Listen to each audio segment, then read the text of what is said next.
Welcome to Dead Man Talking. Tonight's show is full of Christmas cheer and sure to send shivers down your spine. It's from the incredible mind of WillRayne over on Reddit No Sleep. As ever, please do let us know what you thought down below in the comments box. Please do like and share. Well, it really does help build the channel and our community further. And why not hashtag TeamFEAR and DMT's Cryptid crew. And so, with that aside, let's get into tonight's story. Entitled Elves on Shelves. Part 1. Let's get straight into that.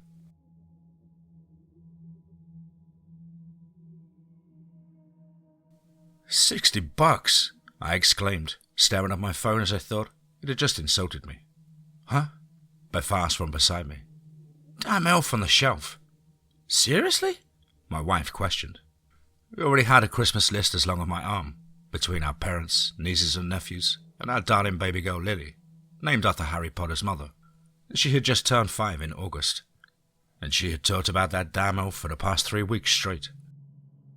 Emily, her best friend, conveniently located in the house next to ours, already had hers out since before Thanksgiving. Of course, her folks spoiled her a good bit, as she was the only child, and they are far more well off than us. She was a good kid though. Lily loved her like a sister, and she was almost like a second kid to us, as she spent as much time at our place as our own. Yeah, her parents gave her every little thing she asked for, but she wasn't a brat or anything, just an incredibly happy little girl. Unfortunately, everything that she got, our daughter wanted too. We had already stocked up on most of what Lily had asked for from dear old Santa, but we still had to shop for everyone else on our list. One that almost appeared longer every time we looked at the bloody thing. Oh yeah, we checked it twice and then some. But for every name we crossed off, there was another waiting behind it. The money was always pretty tight this time of year, so another $60 for a stuffed little git that we'd have to read to just before bed every night was adding far more frustration than necessary. I hated the idea of disappointing my little girl, especially at Christmas, and so I decided to bite the bullet and cough out the $60 for the stupid little elf. That was until my wife practically rammed her phone in front of my face, as she had apparently been doing some more searching while I continued my staring contest with the Add to Cart link. What she had managed to track down was some sort of knockoff elf, but it honestly looked much cuter to me than the creepy, blank-eyed, wide-eyed stare of the leading brand. Also, it was a little female elf with a red and green striped dress. Well, that would surely be more to Lily's liking, and the $20 price tag was sure as hell more to mine. What do you think? Beth asked. Hell yes, I replied, chuckling slightly. Without another word, my wife hit the buy it now option. We crossed one more headache off our list. Sure, we weren't close to being done yet, but our successful endeavour allowed us to sleep soundly. And within only 3 days, the package was dropped off at our front door. Lily wouldn't be home from school for a good 2 hours, so we had plenty of time to unwrap the little elf and have her all prepared to be given a name by her daughter, as was the tradition, according to our research anyway. And to our surprise, we opened the box to see that 2 elves were concealed within. The cute little pigtail girl with a red and green striped dress, and an equally as adorable boy elf wearing a green and white tunic with red pants. And they both had the same red, pointed hat upon their noggins, and a wide smile stitched onto their faces. My wife double-checked the order information and even sent an email to the folks we had bought them from to make sure they hadn't been a mistake. They actually replied fairly quickly and assured us that they had only sent the one that we had purchased. They shrugged off the whole thing and just told us that if we had received 2, we were welcome to hold on to the both of them. I left to assume we had just scored a minor holiday lottery win. We decided to let our little girl name them both, and they could share the responsibility of watching over her for this season. The fact that Emily had only 1 and Lily would have 2 brought a smile to my face. It's not often our daughter could have something her BFF didn't. When Lily got off the bus, she was so excited to see the duo perched on the shelf together. She jumped around and spun in circles with excitement. I couldn't help but smile at the sight. That kid, as she could light up an underground tunnel in the middle of the night. As she dubbed our new overseers Lulu and Pip, and she continued to steal glances at them sitting on the fireplace for the rest of the day. She desperately wanted to pick them up and play with them like her dolls, but we assured her they could not be touched by human hands, lest they lose their magical powers. According to our research, that's how the morphology of these things was supposed to work in the eyes of a child, though the whole thing did seem quite silly to me. After we put our daughter to bed for the night, we went about our arduous task of moving the elves to a new location, as is tradition. We decided to keep them together on one of our living room shelves for the time being, and surely we would get more creative as the month went on. But this was our first time dealing with this, so best to keep it simple for now. We wrapped their arms around each other's shoulders while they sat waiting for Lily to be observed the following day, before we headed up to our own bedroom for the night. "Did you hear that?" Beth asked, nudging me awake while she sat upright beside me. "Huh? I think someone's in the house." Her voice was trembling and nervous as she spoke in little more than a whisper. I was still somewhat hungover from being pulled from a deep sleep, but the fear of my wife's voice quickly brought me to more awareness. "I'll go check it out," I said, before climbing out of bed and staggering towards the lockbox on the top shelf of our closet. I turned the combination lock to open a box which held our hope we never needed pistol, and walked softly to the door to our bedroom, while Beth tried to talk me out of going downstairs. "It'll be okay, hon," I said, attempting to reassure my wife, though it did little to assist her bordering on frantic state. Just lock the door behind me. I'll be back before you know it." I gave her a wink and a smile before venturing out into the dark house. After I gently closed the door, I heard the clicking of the lock behind me, and though I could hear something of a rustling sound, it didn't seem like someone digging through the drawers while looking for valuables. If anything, it sounded more like an animal had somehow gotten inside. I could make out the tapping of tiny legs, and the occasional object being knocked onto the floor. And as I approached the bottom step, those borderline gentle noises gave way to something far more agitated and frenzied. I felt my heart attempt to leap into my throat when a loud slam came from the kitchen, followed by shattering glass and splintering wood. Without taking the time to consider my actions, I ran for the dining room that stood next to the kitchen, bounced around the corner and extended my gun out in front of me. "Get the hell out of my house, or I swear I'll bust some caps." The phrase sounded a lot more intimidating in my head, but my vocal tones did not lend themselves particularly well to threats of cap busting. Had it not been for the situation at hand, I may have either shrank away from whatever lay ahead in embarrassment, or cracked up at my own stupidity. And though my face flushed a little from my ridiculous statement, my heart still hammered against my sternum as I stared into the seemingly empty kitchen. Everything had fallen silent while I glared into the dark room, reached out a slightly trembling hand while keeping the one which held my gun as steady as possible should caps actually require busting. I flipped the light switch on, instantly gripped both hands around my weapon, aiming it in the direction of my innocent stove. I did my best impersonation of an overly dramatic movie private investigator, with my legs spread wide and slightly bent at the knees, and maintained this silly posture as I leapt from the dining room into the kitchen, almost gashing my foot open on the broken glass on the floor. I let my arms fall to my sides when I took in the shattered mugs and glasses on the kitchen floor, before turning on the living room lights to see picture frames, remote controls, and some Christmas ornaments strewn across the carpet. I saw absolutely no sign of any late-night invaders. After checking everywhere on the ground floor, the front door was still locked, as were all windows, but clearly someone or something had been inside. I scratched my head with the barrel of the gun before I recoiled and wondered what the hell I was thinking. I flipped the safety latch back and headed upstairs to let my wife know everything appeared to be okay. I returned the gun to the lockbox before heading back down to clean up the broken glass, as Lily would often wake up before us and I didn't want her getting scared or cut. After everything was free of shrapnel again, I gave one final glance around the house before heading back to my bedroom, hoping to salvage what was left of the night's rest. "Oh, I'm glad you didn't have to bust any caps," Beth said with a giggle when I slid into bed beside her.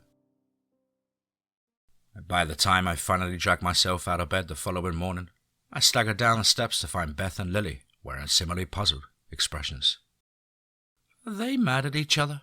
my daughter asked, pointing at the elves who now sat on opposite sides of the living room.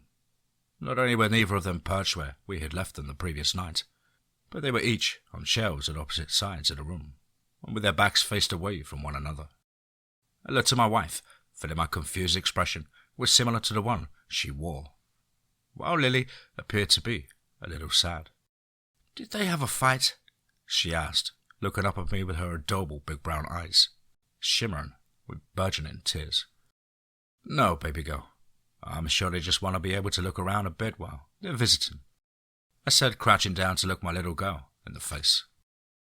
I can't say her question didn't awaken a barrage of completely irrational thoughts in the back of my head, given the calamity of the night before, but surely not, right?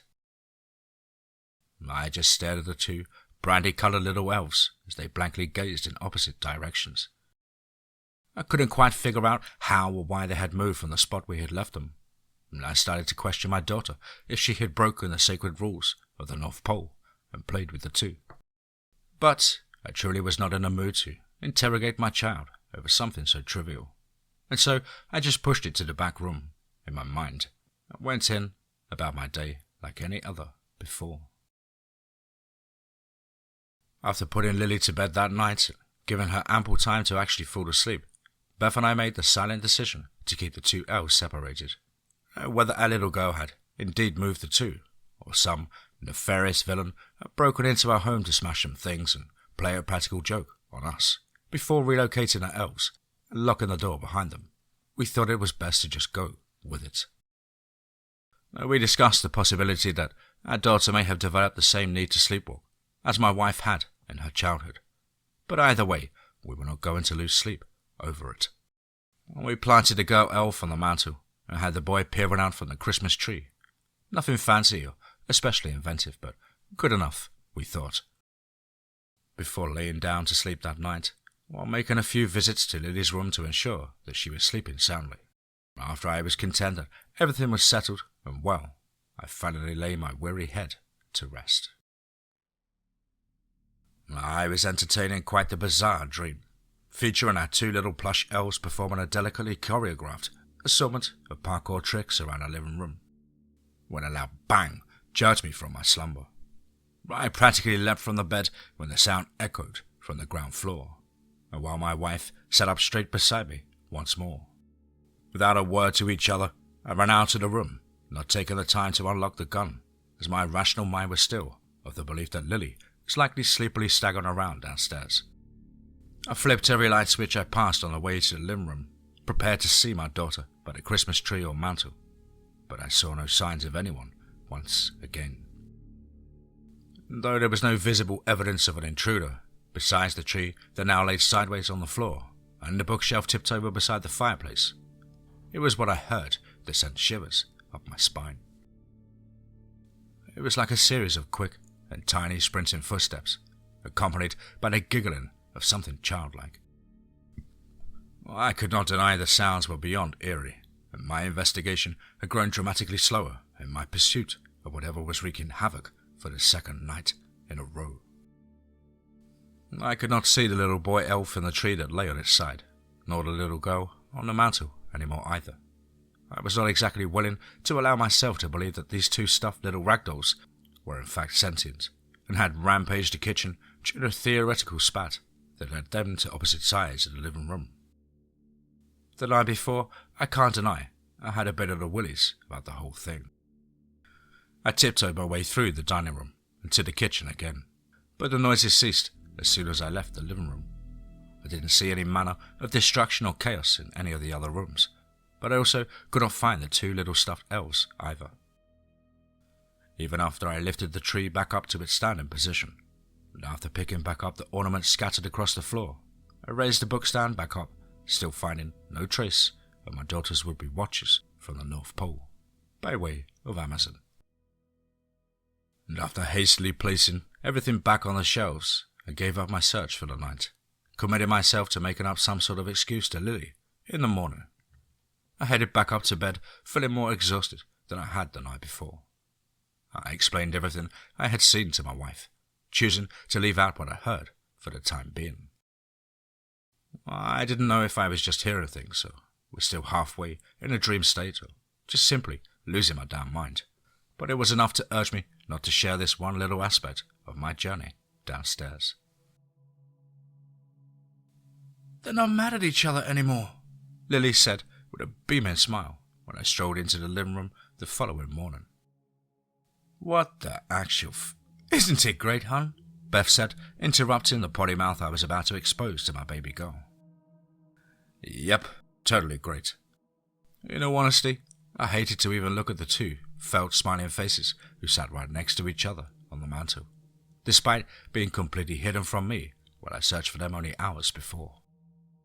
The sensible part of my brain was still completely opposed to the ridiculous idea of these little assholes messing with me in the wee hours of the morning, but the far less logical chunk of my mind was all over the place.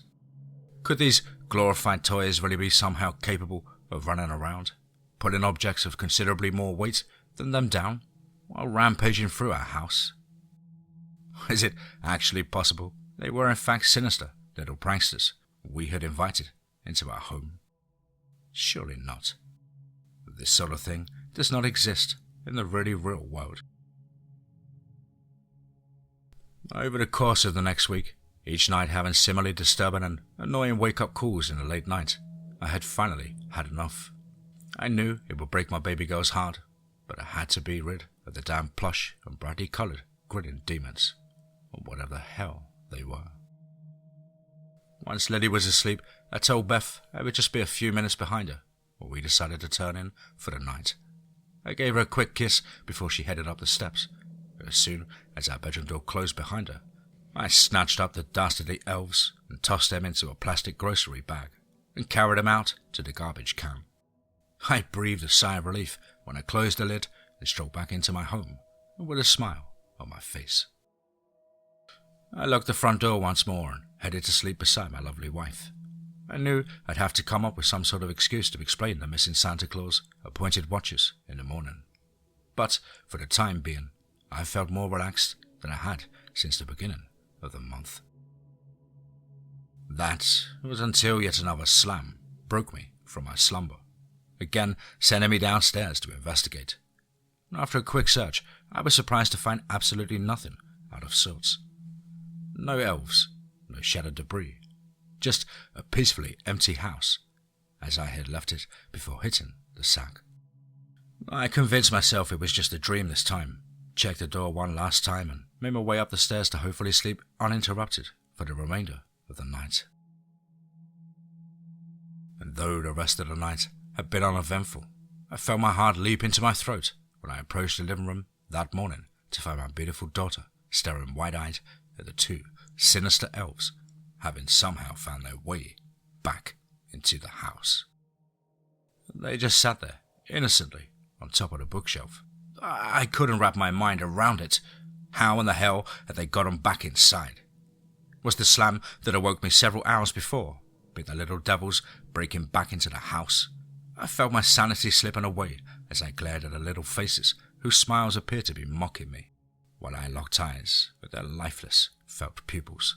I knew that I had to put an end to their reign of tyranny, lest I find myself committed to a nut house by January.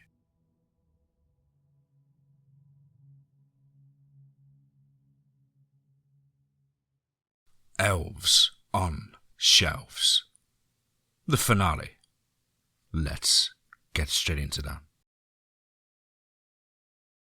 I decided to stay up that night without telling my wife what I was planning. She was also pretty freaked out by the strange occurrences of late, but she wasn't as prone to indulging such wild theories as I, though I generally wasn't open to ridiculous ideas myself.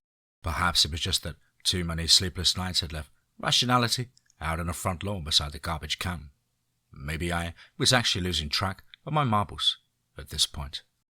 Either way, those elves would not see another morning.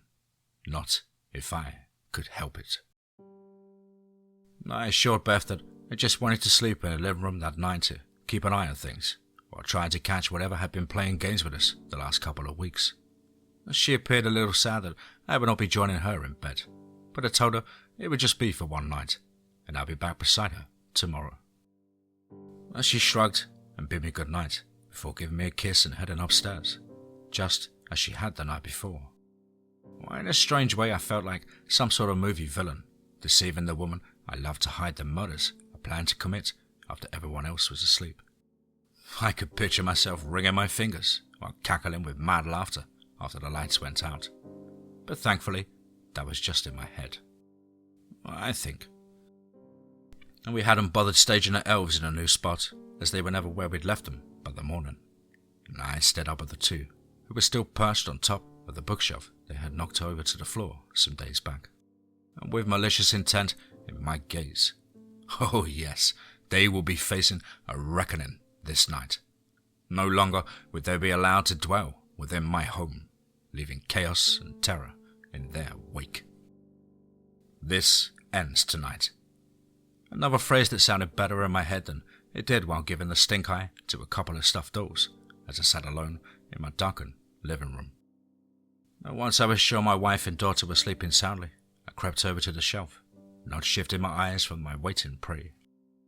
I stole towards them with both hands outstretched, ready to whip them from their wooden perch. I almost cackled like a madman after I snatched them up from their post, while I trembled with the adrenaline that surged through me. With one in each hand, I swiftly made my way to the basement, where I kept all of my tools, and some of which I actually knew how to use. I stopped in place when the step about midway down let out a loud creak. I turned to look behind me, as though the coppers were only moments behind, ready to stick a fork in my murderous plot. After reassuring myself the fuzz were not yet on me, I continued my descent. Flipping on the switch to activate the flickering fluorescent lights above my rarely used work table, I laid my two victims down onto the wooden slab, putting a length of duct tape across both of them. Without giving myself a chance to back out, I reached for two barely used flathead screwdrivers, grabbing one in each hand and quickly thrust them into the chests of the elves. My heart was beating like a drum while I stared at the two pinned to the table with the screwdrivers still protruding from their fluffy chest cavities. I then grabbed my shears to sever their heads and limbs from their impaled torsos. And sweat was dripping from my brow and my hands were trembling wildly while I performed my unlicensed surgery. Once my work was done, I gathered all their bits together and scattered them into a plastic bag. I wiped away all the stray pieces of cloth and polyester stuffing, making sure to leave no evidence of my crime. I even wiped down my tools to leave no trace of fingerprints. I was breathing heavily as I snuck out my front door with a now triple-layered bag of body parts. I caught my eyes from side to side, studying my dark and silent neighborhood as I crept through the brisk night air to dispose of my victims. I pulled open the lid to my trash can again, but this time I dug a hole in the garbage that lay within, to bury my crime under the foul-smelling waste. I took one more glance across my street before making my way back to my home, turning back only once to double-check that the bag was indeed hidden to the casual onlooker. Once I was sure all was well, I returned inside and washed up, before curling up on the couch and experiencing the best sleep I'd had in what felt like years. "Did you and Mummy have a fight?" My eyes opened to see my lovely daughter staring down at me, and with a slight sadness in her face. "No, cutie," I said, smiling up at her. "I was just a little restless last night, and so I came down here so I wouldn't wake your Mummy up." In an instant, her expression changed from melancholy to glowing with excitement. I swear, no matter how cluttered my mind or weary my body, her smile could always make whatever troubled me feel far less significant. Well, that was usually the case, anyway. Her happiness was not as contagious when she showed me what was making her particularly giddy this morning. "Did you see the elves?" she asked, jumping up and down and waving her arms around. No, I haven't, I replied, assuming she was perhaps wondering where they were, leaving me on the spot to come up with an excuse without letting her know they were currently rotten in the garbage. And before I could put together an alibi to cover my heinous deeds of the night before, I finally saw what my little girl was getting at. 4 elves now sat upon the mantel, glaring at me with their accusing stare. I could swear my heart stopped beating for a moment, as all the blood sank from my face to somewhere around my now gurgling stomach. Not only were the 2 I had cut to bits found their way back to the resting spot, but 2 more identical sat next to them on either side. I wonder what happened to the new ones before they came here, my daughter said, pointing at the fine stitches that held together the ones I had murdered only hours ago. She appeared to believe the new arrivals were her previous overseers, and I was not about to correct her on that. Though my mind was in complete chaos while I stared slack-jawed at the assembly of stuffed watchers. Beth just shrugged at me when she walked in from the other room, shaking her head to indicate this was not her doing, though she was still unaware of my activities after she went to bed. And I could feel my face twitch and my back tense up while I still searched for anything to say. Regardless of Lily being overjoyed by the growing herd of elves, I had to find a way to end this for good. Over the course of the day, I spent a great deal of time searching the internet for any evidence that I was not just completely losing my mind. I browsed everything from Christmas lore to paranormal occurrences associated with the town in which we lived. I found little more than claims of hauntings and ghostly sightings a few towns over. I'm sure about every town had its fair share of supernatural experiences, or at least folks who believed they had seen such things. But this did not help my current situation in the least. That was until I finally shared everything with my wife, including my atrocious account of the previous night's activities.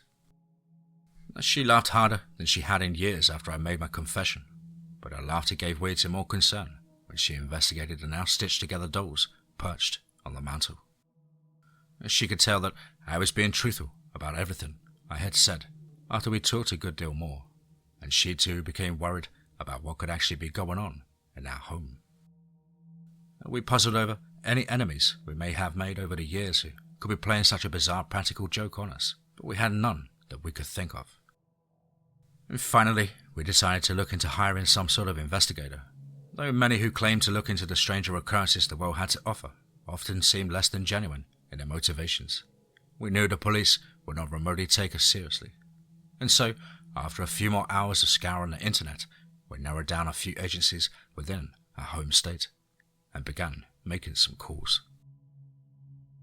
Of the 4 we attempted to contact, 1 only had an answering service, and 2 of them quickly became annoyed at our apparently making fun of what they do for a living. The 4th and final number we reached out to, however, seemed far more interested in what we had to say. The woman who answered the phone asked me to hold on while she called out to one of her associates. A man with a kind voice introduced himself as Joshua Holden when he got on the line. We explained our circumstances for the 5th time that day.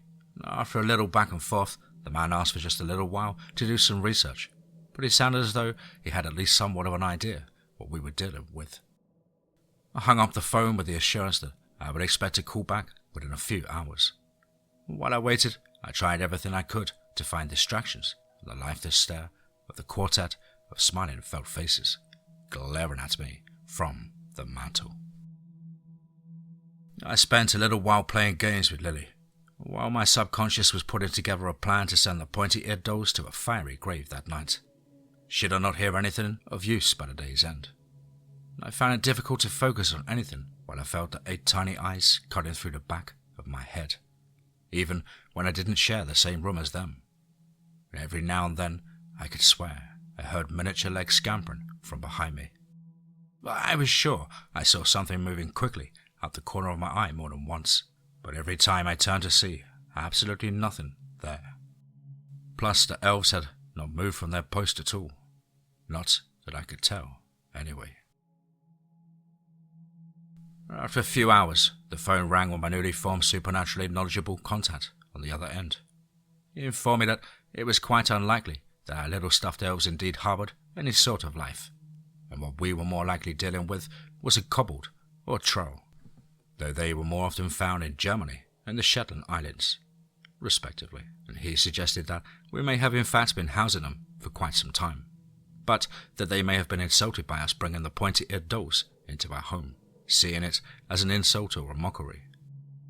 I had never heard of either, but he seemed under the impression that they were similar to fairy folk, though I was not ready to believe they were a real thing. From the information provided by Mr. Holden, along with my own research on these mischievous little critters, it would seem I only had two options. Well, three. If I was willing to move my family to a new home as soon as possible, then basically I would have to either befriend or capture the creature. Make him merry with the thing which had caused my hair to start falling out was not especially high on my list of priorities, but capturing could lead to far more complications. I wasn't exactly keen on potentially angering any other little beasties that may lurk about, and so perhaps the best and least troubling option would be making nice. And that night, after Beth and Lily had headed to bed, I laid out a small mug of beer, along with a few leftovers from dinner. According to my research, this could be a good way to begin forming a more friendly relationship with our uninvited house guest. Once I had everything in position, I decided to lay down on the couch again, just in case things took another turn for the worse. We only had so many glasses left, and I hoped to actually hang out pictures back on the wall someday soon. With the house having fallen silent, I allowed sleep to take hold of my weary body once again, while hoping to not reawaken until morning. Of course, that was wishful thinking at best. I found myself once more being pulled from my slumber, though not with any loud crashing noises or otherwise chaotic sounds in the night. This time, it was a series of prods to my chest that caused my eyes to spring back open. What I saw, standing beside the couch, was almost enough to convince me that I was still sleeping. But given how bizarre my life had become of late, I only blinked and rubbed my eyes 3 or 4 more times before convincing myself I was indeed awake.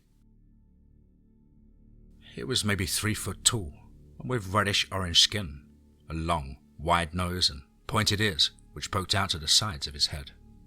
He wore a dark brown tunic-like shirt, a tan, baggy pants which came down to its large, bare feet. It appeared to be male, given the pointed, white beard on its chin, and the matching hair on its head, which was tied back into a ponytail. And though the colour of its hair would suggest otherwise, the facial features looked somewhat youthful, even with a stoic expression on the face. I just glared, unblinking, at the creature, before it made a gesture with its hand to follow him. I felt almost in a daze as I watched the little guy round the corner, while slowly rising from the couch to stagger in pursuit. When I arrived in the dining room, the 4 elves were sitting in the centre of the table, right beside the mug of beer and plate of leftovers, while a little reddish creature sat on the chair at the end of the table. "What's sullen Weirton?" it asked in a masculine yet squeaky voice. I only assumed he was asking something, because his words ended with that slight upturn in the tones. Otherwise, I couldn't understand a bloody word he was saying. "Huh?" seemed a fitting response. He just looked at me with an annoyed and somewhat impatient expression, before clenching his jaw and cutting his eyes to the side. He appeared to be almost attempting to compose himself, before taking a deep breath and speaking once more. "What are we going to do about all this?" He raised his eyebrows while making an exaggerated shrug, reminding me of the old movie posters where the protagonist was showing how exhausted he was by the shenanigans of an unexpected visitor or another. Not only that, but where his accent had seemed maybe German before, it now sounded more like a tiny Italian mob boss. I thought we could make peace," I said, still feeling very weird about communicating with this odd little guy. "Can't be no peace until you get rid of them," he sneered, pointing towards the small North Pole in forces. "Okay, I tried to get rid of the damn things and you brought them back." I belted, suddenly losing patience with this conversation. You're giving me some serious mixed signals here. You better call it, big guy. Oh, what? Ah. You think a little beer and some table scraps is supposed to make it all better? He stood up on his chair and with his hands on his hips. You disrespect me? I'ma disrespect you. You're in my house, little man, I exclaimed, getting to my feet. You're sure you want to do this? A mischievous and somewhat sinister grin worked its way across the scarlet face. Oh, I've been wanting to do this for weeks. As soon as the words left my lips, the now enraged, glorified goblin leapt at me. Before I knew it, I was on the floor, and with tightly clenched red fists pounding on my chest. And for a being so small in stature, he hit like someone twice his size. Still, once my knuckles made contact with the hair on his chinny chin, he knew I meant business. You hit like a dame, he said, spitting a thick wad of blood onto the floor. Yeah, well, you hit like a damn little Tinkerbell. You watch your mouth. He slugged me across the jaw, and I felt my head start to spin a little. Still reeling from his swing, I had enough reflexes left to deflect his next attack before kicking him off of me and climbing back to my feet. He rolled on the floor, tumbled and sprung back at me, delving his head into my gut. I coughed and buckled over before lunging my knee into his face. At that point, both of us fell to the floor, while still feebly swatting at each other. And after a few moments of recovery, we began to gather ourselves up, and then half-heartedly tackled one another again. We were both grunting and cursing, and we punched and jabbed at each other until... What the hell is going on down here? Beth screamed out as she stood in the doorway of our destroyed dining room. The little gremlin and I both stopped in our tracks, hanging our heads like guilty children.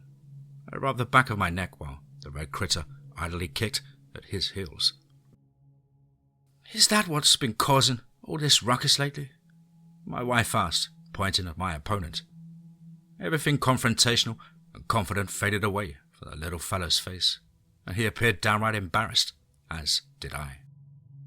Fortunately, our battle had not awakened Lily by some miracle, and my wife's interjection and Aunt Jewel finally paved the way for a more adult conversation. Our would-be guest finally introduced himself as Barnaby, one of the members of a small group of kobolds who had arrived in this country by mistake some months back. They had each taken residence in one home or another across the state around the middle of summer, and they would try to keep their presence concealed from the new homeowners while attempting to make themselves useful by carrying out meager and neglected chores, minor cleaning, pest or insect control, and other such things we normally wouldn't pay attention to. He assured us he had never meant us any harm, but after we brought the little elves into the house, he took it as a sign that we had indeed noticed him, and chose to mock him to run him out of our home. He had planned to make a formal introduction after the new year, but apparently lost his cool a little more than he had intended. After a lot of talking, a little proof of his God-given talents, shape-shifting, invisibility, and an impressive array of skills, such as sewing, cleaning, and other crafty things that could come in handy around the house, we reluctantly came to an agreement. We would get rid of the offensive dolls, as long as he would play the part of the new family dog for the sake of our daughter. Lily wasn't even disappointed at the disappearance of Santa's watches, after we told her that she had been so good that not only did Kris Kringle not require any more proof of her nature, but he rewarded her with a new red-furred puppy. It was amazing how quickly the two took to each other, but while our home was returned to a content and mostly happy one, just in time for Christmas, I can't say I have a wonderful relationship with our new roommate. To Lily and Beth, he is the most charming and respectful little goblin/dog you could meet, but to me, far, far less. I can't say his contempt is not mutual, but I am sure we'll make it work for the girls. Every now and then, I still wake up in the middle of the night with a damn plush little elf sitting on my chest, glaring at me with its lifeless eyes. But maybe we'll find a common ground before long. Maybe I'll slip a little something in his nightly mug of beer too. Don't worry, I'm done with murdering fantasy creatures in the wee hours of the morning. But a little laxative never hurt anyone.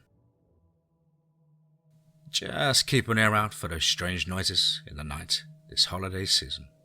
And think twice before inviting an elf to sit upon your shelf.